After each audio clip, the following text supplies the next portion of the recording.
የእስልምና ከምድረ ገጽ እናጠፋዋለን ብለን ነው የምናስበው የነበረው። ድራሽ ከኢትዮጵያ ምድር ድራሽ አባቱን እናጠፋለን ብለን ነበር የተነሳ ነው የነበረው ማለት ነውና ተነስተን ከዛ መካከል ውስጥ ስንሞክረው እየረበሸን መጣ።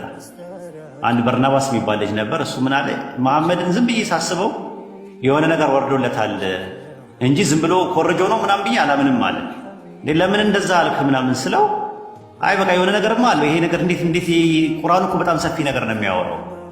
የሆነ ነገር ወርዶለታል ከፈጣሪም ይሁን አይሁን ያላቅም፣ ግን ኮረጇል የሚል ነገር አይደለም። የሆነ ከሆነ ነገር ጋር የለቃቀመው ነገር ቢሆን እንደዚህ ጠንካራ ነገር እንዴት ይፈጠራል አለ።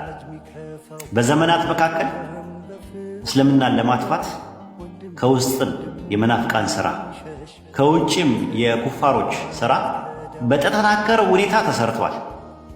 ግን 1400 ዓመት ተሻግሮ መጥቷል። ቁርአን የአምላካችን ያላህ ቃል በሱረት ፉሲላት በራፍ 41 ላይ ሲናገር አሸናፊ መጽሐፍ በመጣላቸው ጊዜ ነው የሚለው። አሸናፊ መጽሐፍ ነው የሚለው። እስቲ ሁላችሁም ጻፉልኝ፣ አሸናፊ መጽሐፍ ብላችሁ ጻፉልኝ። አሸናፊ መጽሐፍ ቁርአን እውነት ነው። የሰዎችን ልቦች ማሸነፍ የሚችል አሸንፎ ማርኮ ማስቀረት የሚችል ብቸኛው መጽሐፍ ነው በዓለማችን ላይ። ሊዋጉት የመጡትን ሰዎች በአጠቃላይ አሸንፎ የሚያስቀር መጽሐፍ ነው። አሸናፊ መጽሐፍ ብላችሁ ጻፉልኝ። በአላህ አሸናፊ መጽሐፍ ማሸነፍ ይችላል። የምር በእውነት መዋጋት የሚፈልግ ሰው ካለ መጥቶ መዋጋት ይችላል።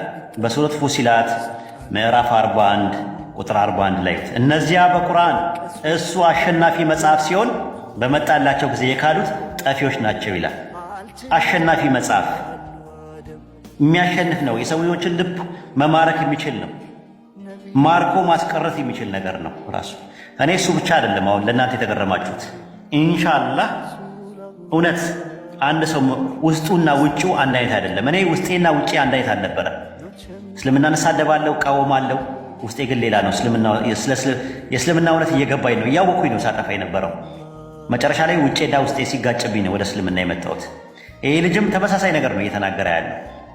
ኢንሻአላህ የሆነ ሰው ቀን ከሌሊት የሚሳደብ ሰው የነበረ ሰው አታውቁትም፣ ልብ ውስጡ ምን እንዳለ አታውቁ። ውስጡና ውጭው አንድ አይነት ሆኖ ሳይቀር ሲቀር አላህ የውስጥን ነው የሚመለከተው፣ የልብን ነው የሚመለከተው። እነማናቸው ለሂዳያ የሚገባቸው ነገር እነማናቸው የማይገባቸው የሚለውን ነገር አላህ ብቻ ነው የሚያውቀው። አትወስኑ፣ ለአላህ ስጡ። በቃ አላህ ሂዳያ ይስጠው ብላችሁ ተዉት። ተሳዳቢ ሆነ ኢንሻአላህ። ይሄ ነው ያለው ነገር ማለት በጣም ተሰርቷል። ሙናፊቃኖች በውስጥ ሰርተዋል። እኛ ጋር እንደ ሙስሊም ተመሳስለው ከሙስሊም ውጭ ያሉት ደግሞ ኩፋሮችም ሰርተዋል ለማጥፋት።